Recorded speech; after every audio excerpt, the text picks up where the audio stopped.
Avenger Infinity War မှာတုန်းက Thanos တယောက်သူ့ရဲ့ရည်မှန်းချက်ဖြစ်တဲ့စစ်ကြောလာတွေကတရှိတစ်ဝက်ကိုရှော့ချနိုင်ခဲ့ပါတယ်။ဒါကြောင့်ပဲ Avenger တချို့လည်းပါသွားသလိုသူတို့ရဲ့မိသားစုဝင်တွေလည်းပါသွားခဲ့ပါတယ်။ဒီတစ်ခေါက်မှာတော့ဒီဖြစ်ရပ်ကိုပြန်ပြဖို့အတွက် Tony ကနီလန်တစ်ခုကိုရှာတွေ့ခဲ့ပြီးတော့ Avenger တွေဘယ်လိုစူးစမ်းသွားမလဲဆိုတာတင်ဆက်ပေးသွားမှာပဲဖြစ်ပါတယ်။ဇလန်းစမှာတော့ဘာတွန်နဲ့သူ့မိသားစုဟာပျော်ပွဲစားထွက်နေတာကိုတွေ့နေရပါတယ်။ဘာတွန်ကတော့သူ့သမီးအကြီးဆုံးကိုမျှပြတင်ပေးနေခဲ့ပြီးသူဇနီးလော်ရာကတော့စားတောက်ဖို့အတွက်ပြင်ဆင်နေခဲ့ပါတယ်။တိတ်မကြခင်မှာပဲအတန်တွေတိတ်သွားတဲ့အတွက်ဘာတွန်တယောက်သူ့မိသားစုကိုလိုက်ရှာကြည့်ပေမဲ့ရှာမတွေ့တော့ပါဘူး။နောက်ဆက်ဝင်ကတစ်ခုမှာတော့ထိုနီတယောက်အာကာသထဲလွင်မျောနေတဲ့ရင်ပေါ်ရောက်နေခဲ့ပါတယ်။နောက်တော့ဗီဒီယိုမှတ်တမ်းတင်ထားပြီးတော့သူမိမဖက်ပါကိုရင်ပေါ်မှာစားနေရိတ်ခါလည်းမရှိတော့ကြောင်းနဲ့နှစ်ပြန်ဆိုရင်လည်းအောက်ဆီဂျင်ကကုန်တော့မှဖြစ်ကြောင်းနှုတ်ဆက်စကားတွေပြောနေခဲ့ပါတယ်။နောက်တော့ရင်အရှိကိုင်းတွေကိုထွက်လာခဲ့ပြီးတိတ်မကြခင်မှာပဲအလင်းစုစုကိုတွေ့လိုက်ရပါတယ်။သူကတော့ကပတိန်မှာပဲဖြစ်ပြီးရင်ကိုလည်းကဘာမြေစီပြန်ပို့ပေးခဲ့ပါတယ်။ကပ်တယောက်ရေချိုးခန်းထဲကနေအတန်တွေကြားလိုက်ရတဲ့အတွက်အပြင်ကိုထွက်လာချိန်မှာတော့ရင်ပေါ်ကနေဆင်းလာတဲ့ထိုနီကိုတွေ့လိုက်ရပါတယ်။ထိုနီကတော့သူတို့ရှုံးသွားပြီဖြစ်ကြောင်းနဲ့စပိုက်ဒါမန်ဖြစ်တဲ့ပီတာကိုဆုံးရှုံးခဲ့ရကြောင်းဝမ်းနည်းကြေကွဲစွာပြောနေခဲ့ပါတယ်။နောက်ဆုံးတော့ Avenger တွေကသန်နိုစ်ရဲ့ဒီနေရာကိုစုံစမ်းနေကြပါတယ်။ထိုနီကတော့သူတို့ရှုံးသွားတာကြောင့်ဒေါသထွက်ကအားလုံးကိုပြစ်တင်နေခဲ့ပါတယ်။ကပတိန်မာဘယ်ကသန်နိုစ်ကိုတပ်ဖို့ထွက်သွားဖို့လုပ်နေတော့မှာပဲနက်ဖြူလာကသန်နိုစ်ရဲ့ဒီနေရာကိုခံမှန်းမိကြောင်းနဲ့ဥယျာဉ်လို့ခေါ်တဲ့နေရာမှာအနားယူဖို့မကြာခဏပြောဖို့ကြောင်းပြောပြလိုက်ပါတယ်။နောက်တော့နေဖွဲ့စည်းအပြင်ဘက်ကဂျိုးတွေကိုချေရခံနေရင်းနဲ့သန်နိုစ်ကဘာမြေပေါ်မှာကြောက်တုံးအစွမ်းတွေကိုတုံးခဲ့တော့ကစွမ်းအားမြင့်လိုင်းတစ်မျိုးထွက်ပြီးတော့ဂျိုးတစ်ခုမှာအဲ့ဒီလိုစွမ်းအားမြင့်လိုင်းတစ်မျိုးကိုချေရခံမိတဲ့အတွက်အဲ့ဒီဂျိုစီကို Avenger တွေထွက်လာလိုက်ကြပါတယ်။သန်နိုစ်ရှိတဲ့ဂျိုဘောကိုရောက်တဲ့ချိန်မှာတော့ကပတိန်မာဘယ်ကအရင်ဦးဆုံးဂျိုရဲ့အခြေအနေကိုလေ့လာကြည့်လိုက်တော့စစ်တပ်တွေကာကွယ်ရေးစနစ်တွေဘာတစ်ခုမှမတွေ့ရပဲသူတူးတဲတာရှိကြောင်းသိသွားပါတယ်။အဲ့ဒီချိန်မှာတော့သန်နိုစ်တယောက်ကသူ့ရဲ့ကိုယ်ပိုင်ဥယျာဉ်ထဲမှာအသီးနှံခူးပြီးတော့ကိုယ်တိုင်ချက်ပြုတ်စားတော့ခါရိုးရိုးရှင်းရှင်းပဲအနားယူနေပါတယ်။နောက်တော့ကပတိန်မာဘယ်ရောက်လာပြီးသန်နိုစ်ကိုအရင်ဦးဆုံးတိုက်ခိုက်က Infinity Stone တွေဘာမှရှိလဲလို့မေးခဲ့ပါတယ်။သန်နိုစ်ကတော့ Infinity Stone တွေကိုအတန်အဆင့်ထိရောက်အောင်ဖျက်ဆီးလိုက်ကြောင်းနဲ့ပြန်မြင်လို့မရတော့ကြောင်းပြောလိုက်တဲ့အတွက်တော်လည်းတန်တို့ရဲ့ခေါင်းကိုဖျက်ပစ်လိုက်ပါတယ်။နောက်တော့ရုပ်ရှင်ဟာ9နှစ်အကြာကိုရောက်သွားခဲ့ပါတယ်။အဲ့ချိန်ကာလတွေမှာတော့ကဘာကြီးကလည်းရှုပ်ပွားပျက်စီးလာနေပါတယ်။ကိုရောင်တစ်ခုရဲ့ထရက်ကားတစ်စီးပေါ်မှာအလင်းရောင်ဆူဆူတွေထွက်နေခဲ့ပြီးတော့တိတ်မကြခင်မှာပဲအန်မန်တယောက်ကားနောက်ခန်းထဲကနေထွက်လာတာကိုတွေ့လိုက်ရပါတယ်။မြို့ထဲကိုရောက်လာချိန်မှာတော့တမျိုးလုံးလဲအမိုက်တွေပြည့်နေတာကိုတွေ့လိုက်ရပြီးသန်နိုစ်တောင်ပျောက်ကွယ်သွားသူတွေရဲ့စည်ရင်းမှာသူ့နာမည်ကိုတွေ့လိုက်ရတာကြောင့်စကော့လည်းအံ့ဩသွားခဲ့ပါတယ်။အဲ့ချိန်ကျမှသူ့သမီးလေးကေစီကိုတတိယသွားခဲ့ကချက်ချင်းပဲတော့တွေ့ခဲ့ပါတယ်။နာတာရှာကတော့ဝကန်ဒါကပတိန်မာဘယ်တို့နဲ့အစည်းအဝေးလုပ်နေခဲ့ပြီးကပတိန်မာဘယ်ကနောက်ထပ်ဂျိုတွေကိုကာကွယ်ရအောင်မှဖြစ်တာကြောင့်နောက်တော်ကြာတဲ့အထိပြောင်းနေအောင်မှဖြစ်ကြောင်းပြောလိုက်ပါတယ်။နာတာရှာကတော့အားလုံးကိုအဆက်အသွယ်မပြတ်ရှိကြဖို့ပြောရင်အစည်းအဝေးကိုအဆုံးသတ်လိုက်ပါတယ်။နာတာရှာကတော့ Avenger တွေအခုလိုပြိုကွဲနေတာကိုဝမ်းနဲ့နေခဲ့တာကြောင့်ကပ်ကတော့အဖြစ်အပျက်တွေကိုလက်ခံရင်းနဲ့ရှေ့ဆက်လျှောက်ဖို့နှစ်သိမ့်နေခဲ့ပါတယ်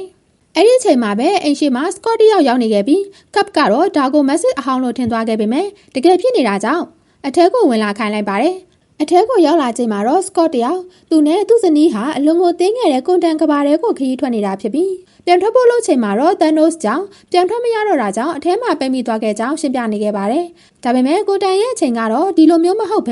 ဲအထဲမှာဆိုရင်နိုင်ပိုင်းလောက်သာကြာမြင့်ကြောင်းပြောလိုက်ပါတယ်။နောက်တော့အဲ့ဒီအချိန်ကွာဟာချက်တွေကိုအသုံးချပြီးတော့အချိန်ခရီးသွားက Thanos အခုလိုမျိုးမလုပ်နိုင်အောင်တားနိုင်ကြောင်းပြောလိုက်ပါတယ်။အဲ့ဒီအတွက်ကပ်တို့လည်းစိတ်ဝင်စားသွားခဲ့ပြီးတော့ထိုနီနဲ့တိုင်ပင်မှုအတွက်ထွက်လာခဲ့ကြပါတယ်။ထိုနီကတော့သူ့သမီးလေးနဲ့ပျော်ရွှင်စွာကစားနေခဲ့ပြီးတော့ကပ်တို့ကထိုနီကိုအချိန်ခရီးသွားမဲ့အကြောင်းရှင်းပြလိုက်တော့ထိုနီကမဖြစ်နိုင်ကြောင်းပြန်ပြောလိုက်တဲ့အတွက်ဒီဖြစ်ရဆိုကြီးကိုပြန်ပြင်နိုင်မဲ့အခွင့်အရေးကိုဘာကြောင့်မလိုချင်ရတာလဲဆိုပြီးမေးလိုက်ချိန်မှာတော့ထိုနီသူ့ရဲ့နေလည်စာစားနေတဲ့သမီးလေးကိုပြလိုက်ပြီးတော့သူတို့ကသာငါ့အတွက်နောက်ထပ်အခွင့်အရေးဖြစ်ပြီးသူတို့ကိုသာဆောက်ရှောက်ရတော့မှဖြစ်ကြောင်းပြောလိုက်တဲ့အတွက်ကပ်တို့လည်းပြန်လာခဲ့လိုက်ပါတယ်။နောက်တော့ဘန်နာနဲ့သွားတွေ့ခဲ့ပြီးဘန်နာကတော့ဟက်ပုံစံနဲ့ဆိုပေမဲ့အရင်လိုဒေါသတကြီးမဟုတ်တော့ပဲသူတို့နှစ်ယောက်ပေါင်းပြီးနေထိုင်သွားနိုင်ပြီဖြစ်ကြောင်းပြောပြနေခဲ့ပါတယ်။ညဘက်ရောက်တော့ထိုနီတယောက်အချိန်ခရီးသွားဖို့အတွက်တီဝီတွေကိုတွက်ချက်နေခဲ့ပြီးတော့မထင်မှတ်ပဲအောင်မြင်သွားတာကိုတွေ့လိုက်ရတဲ့အတွက်အံ့ဩသွားခဲ့ပါတယ်။နောက်တော့သူ့ဇနီးပပနဲ့တိုင်ပင်နေခဲ့ပြီးသူဒါကိုမိထားလိုက်ပြီးအေးအေးဆေးဆေးပဲနေလိုက်ရမလားလို့မေးလိုက်ပေမဲ့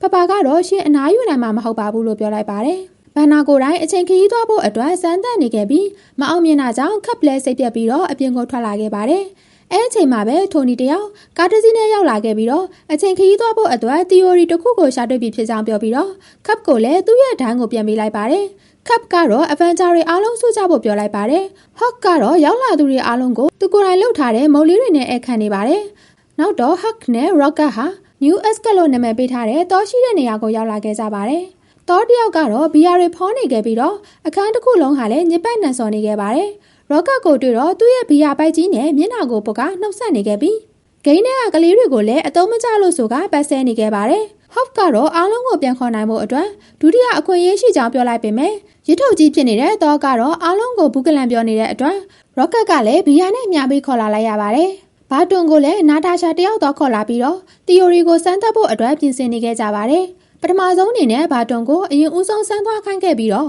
့အတိတ်ကသူ့ရဲ့ baseball လက်အိတ်ကိုယူလာနိုင်ခဲ့တဲ့အတွက်အောင်မြင်သွားခဲ့ပါတယ်။အချိန်ခီးသွားရင်တည်ထားရမယ့်အကြောင်းတွေကိုတော့တယောက်ပြနေခဲ့ပေမဲ့သူ့ဤစားကသူ့ကိုထားသွားခဲ့ကြောင်းတွေပြောပြီးတော့ငိုနေတဲ့အတွက်ပြန်ထိုင်ခိုင်းလိုက်ရပါတယ်။နောက်တော့အဖွဲတွေခွဲပြီးသွားရမယ့်အချိန်နဲ့နေရာကိုရွေးကထွက်လာခဲ့ကြပါတော့တယ်။ထိုနီနဲ့ကပ်တို့က2012ခုနှစ်နယူးယောက်ကိုတိုက်ခိုက်မှုဖြစ်ခဲ့တဲ့ကာလကိုရောက်ရှိလာခဲ့ပြီးတော့ Hawk ကတော့ accident လို့ခေါ်တဲ့ Dog Strain ရဲ့ဆရာဖြစ်လာမဲ့သူစီမှာ Infinity Stone ကိုတွားတောင်းခဲ့ပါတယ်။ Thos နဲ့ Rocket ကတော့ Akra ရဲ့အတိတ်ကိုတွားခဲ့ပြီးတော့ Thos ရဲ့ရည်စားဖြစ်သူ Jenny စီမှာရှိတဲ့ Stone တစ်ခုကိုယူလာရမှာပါ။ Thos ကတော့ရောက်ရောက်ချင်းဘီယာသွားချနေခဲ့ပြီးသူ့အမေကိုတွေ့တာကြောင့်ပုံနေလိုက်ပါတယ်။နာတာရှာနဲ့ဘာတွန်ကတော့ဝိညာဉ်ကြောက်တုံးကိုယူဖို့အတွက်နှစ်ယောက်သားထွက်လာလိုက်ကြပါတယ်။အတိတ်ကနက်ပြူလာရဲ့ခေါင်းထဲမှာတော့အနာဂတ်မှာရှိတဲ့နက်ပြူလာရဲ့အကြောင်းတွေကိုပေါ်လာခဲ့ပါတယ်။ထိုနီကတော့သူ့ရဲ့ရုံးခန်းစီကိုခိုးဝင်လာခဲ့ပြီးတော့ Ant-Man နဲ့အတူ Tesseract ကိုယူဖို့စောင့်နေခဲ့ပါတယ်။ဒါပေမဲ့ Loki ရသွားတဲ့အခါမှာတော့ Tesseract ကိုကန်ကပျောက်သွားခဲ့ပါတယ်။ Hawk ကတော့ Ancient စီမှာကြောက်တုံးကိုတောင်းနေပေမဲ့အချိန်စည်းချောင်းကိုထိခိုက်နိုင်တဲ့အတွက်မပေးနိုင်ကြောင်းညင်းပယ်နေခဲ့ပါတယ်